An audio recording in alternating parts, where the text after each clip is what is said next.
Assalamualaikum warahmatullahi wabarakatuh, sahabatku para petani sawit, apa kabar? Semoga kalian selalu dalam keadaan sehat walafiat dan selalu dalam lindungan Tuhan yang Maha Kuasa tentunya, amin. Teman-teman, pada video kali ini saya akan sharing mengenai beberapa hal yang bisa membuat petani sawit itu gagal sukses dalam kebunnya.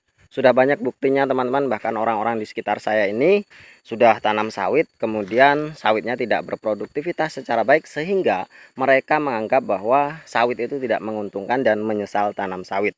Namun nasi sudah menjadi bubur, ya apa boleh dikata, katanya jalani saja apapun hasilnya. Nah, sebenarnya teman-teman, bertani sawit itu memiliki potensi yang cukup tinggi untuk bisa mensejahterakan keluarga. Sudah banyak sekali buktinya orang-orang yang sukses dalam bertani kelapa sawit itu memang benar-benar bisa mengembangkan sayapnya di dunia bisnis persawitan ataupun di dunia bisnis lainnya. Maka dari itu teman-teman, ya, karena kita sudah terlanjur masuk ke dunia persawitan, lakukanlah sebaik mungkin sehingga kita itu tidak gagal sukses. Nah, yang ingin saya sampaikan lumayan cukup penting, beberapa faktor yang memang sering dilakukan oleh para petani sehingga kebun sawit mereka itu tidak berproduktivitas secara baik dan kemudian mereka pun menganggap bahwa sawit itu tidak menghasilkan. Nah, apa saja sih teman-teman hal-hal yang bisa membuat kita itu gagal sukses? Yang pertama, langsung saja. Yang pertama adalah tidak menganggap penting benih. Nah, ini banyak sekali para petani sawit yang memang menganggap bahwa benih itu tidak penting. Jadi yang penting mereka buka lahan kemudian tanam dengan benih seadanya, yang penting itu sawit.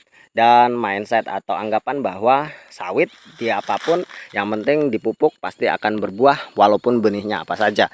Nah, ini adalah anggapan yang salah teman-teman. Saya tidak mencondongkan ke benih unggul atau benih cabutan atau benih mariles. Dalam benih cabutan dan benih mariles pun ada tekniknya bagaimana mencari atau memilih benih yang bagus. Nah, pengetahuan inilah yang kurang bagi para petani sehingga mereka tuh ngambilnya asal-asalan.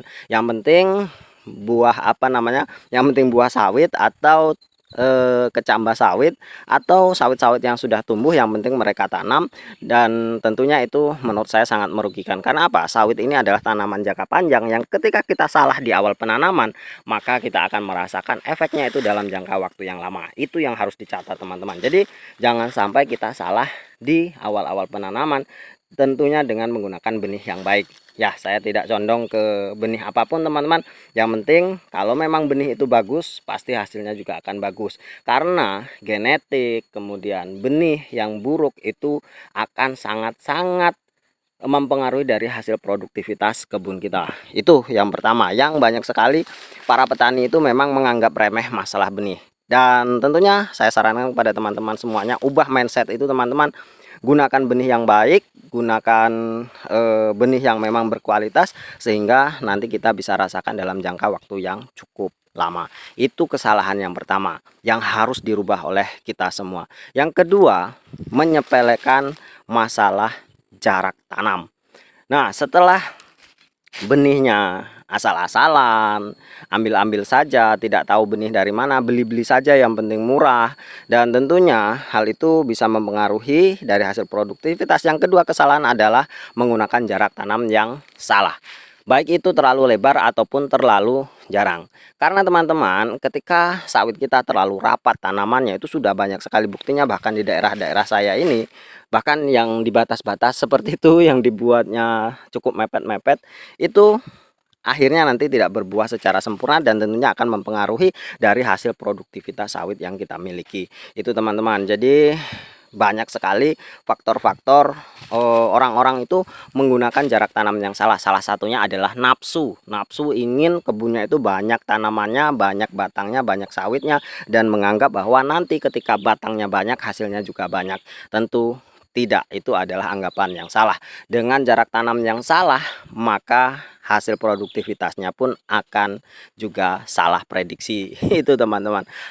Ya, tidak condong ke terlalu rapat atau terlalu jarang ya. Terlalu jarang juga Ada yang beranggapan bahwa nanti kalau jarang buahnya akan besar-besar dan lain sebagainya. Tentu ketika buahnya besar namun jumlah kuantitasnya itu tidak banyak, tentu juga akan mempengaruhi dari hasil tonase yang kita hasilkan. Itu teman-teman, gunakan jarak tanam yang sesuai. Minimal yang standar itu 9 kali 9 segitiga sama sisi. Gunakanlah yang seperti itu ketika kita tidak jelas itu varietas apa. Kalau memang kita sudah menggunakan varietas dengan keunggulannya yang memang sudah disebutkan, maka kita harus sesuai SPH yang sudah dicantumkan. Kalau SPH-nya 143, gunakan 9 kali 9. Kalau SPH-nya 160, berarti 8 kali 8 atau 8,5 kali 8,5 segitiga sama sisi. Kalau SPH-nya 130 atau 136, berarti gunakan 9,2 sampai 9,5 segitiga sama sisi. Itu teman-teman. Nah, kesalahan yang ketiga yang sering dilakukan oleh para petani adalah masalah sanitasi atau lingkungan dari perkebunan kelapa sawit kita. Banyak orang-orang atau para petani itu menganggap sepele masalah kebersihan lingkungan. Misalkan seperti ini, tanam sawit di bawah batang karet. Itu tentu adalah hal yang salah. Ketika kita memang sudah berniat untuk tanam sawit, maka tanamlah sawit dengan sebaik mungkin dan dengan cara yang sebenar mungkin. Jadi sudah banyak sekali buktinya teman-teman, orang-orang yang tanam sawitnya di bawah batang karet dengan alasan klise tidak memiliki penghasilan lain selain karet itu sendiri, maka sawitnya tidak akan berbuah dalam jangka waktu yang memang ditentukan atau ditargetkan. Bisa molor 1 hingga 2 tahun, bahkan sampai 5 tahun, bahkan ada yang usia 10 tahun itu tidak berbuah sama sekali karena memang karetnya sayang untuk ditebang. Padahal sawit itu bisa kita panen dalam jangka waktu usia 26 bulan. Itu teman-teman, karena banyak sekali sawit-sawit sekarang, benih-benih sekarang yang memang menghasilkan atau menampilkan keunggulan quick starter seperti yang ada di depan kita itu BL1 Lonsum. Itu quick starter teman-teman, 26 bulan sudah bisa panen. Kalau ini 239 ya, ini 239, tentu hampir 30 bulan baru bisa panen. Itu teman-teman, jadi kita harus paham varietas apa yang akan kita gunakan. Jadi orang-orang banyak sekali yang menanam sawitnya di bawah batang karet dengan alasan-alasan klise yang memang sudah saya sebutkan. Padahal orang-orang zaman dahulu, orang-orang tua kita itu tanam karet itu tidak di bawah batang karet. Mereka tebang karet, mereka tebang, kemudian mereka tanam karet yang baru. Dan di masa transisi itu mereka tanam tanaman yang bisa menghasilkan bagi kehidupan mereka, ya padi, kacang, kedelai dan lain sebagainya. Kalau kita manusia memang memiliki akal yang memang harus digunakan, tentu tidak akan mudah menyerah seperti itu. Yang penting ada usaha, kemudian pasti akan ada hasilnya juga. Itu adalah janji Tuhan yang memang diberikan kepada manusia. Seperti dalilnya, Tuhan tidak akan mengubah nasib suatu kaum kecuali kaum itu mengubahnya sendiri. Itu sudah jelas teman-teman. Nah, kemudian banyak orang-orang yang membiarkan sanitasi lingkungannya itu serut atau dibiarkan bala atau apa namanya ya, rumput-rumput, bukan rumput ya, kalau rumput tidak mengganggu, gulma-gulma atau batang-batang yang keras, pelangas, laban dan lain sebagainya, itu dibiarkan tumbuh subur melebihi dari apa namanya batang kelapa sawit mereka itu sendiri, sehingga nanti itu bisa mengganggu dari pertumbuhan kelapa sawit dan yang tentu itu akan menjadi sarang bagi hama, sehingga masa panen akan berkurang atau menjadi lebih lambat dari target yang sudah ditentukan. Maka dari itu teman-teman, usahakan kebun kita itu selalu bersih dari gulma-gulma yang ada, baik itu dilakukan penyemprotan atau dilakukan penebasan. Kalau saran saya lebih baik dilakukan penebasan seperti punya saya ini, kalau memang memiliki tanah dengan elevasi yang cukup miring, supaya memang tidak terjadi erosi atau abrasi. Itu teman-teman, jadi kebersihan lingkungan kelapa sawit itu lumayan cukup penting, karena sudah banyak sekali petani-petani yang membiarkan gulmanya lebih tinggi dari sawitnya. Itu sawitnya tidak berkembang secara baik, bahkan bisa mati karena memang termakan oleh gulma, terlilit oleh gulma, ataupun termakan oleh hama. Itu teman-teman, jadi ubah mindset kita. Kalau memang kita sudah niat tanam sawit, maka kita harus benar-benar siap untuk merawatnya secara baik. Itu yang ketiga. Nah, yang keempat itu menganggap sepele masalah pemupukan. Ini teman-teman, masalah pemupukan lumayan cukup penting. Ada orang yang mengatakan bahwa cukup urea saja, cukup pakai NPK saja, cukup 1 setahun 2 kali saja. Cukup dengan dosis yang kecil saja atau hal lain sebagainya. Tentu teman-teman kita sudah direkomendasikan oleh tabel-tabel atau jurnal-jurnal yang ada yang sudah diterbitkan oleh para peneliti atau para orang-orang yang memiliki kewenangan di sana. Tentu kita sudah mudah sekali mengakses informasi-informasi tersebut sehingga kita bisa mengaplikasikan di kebun kita.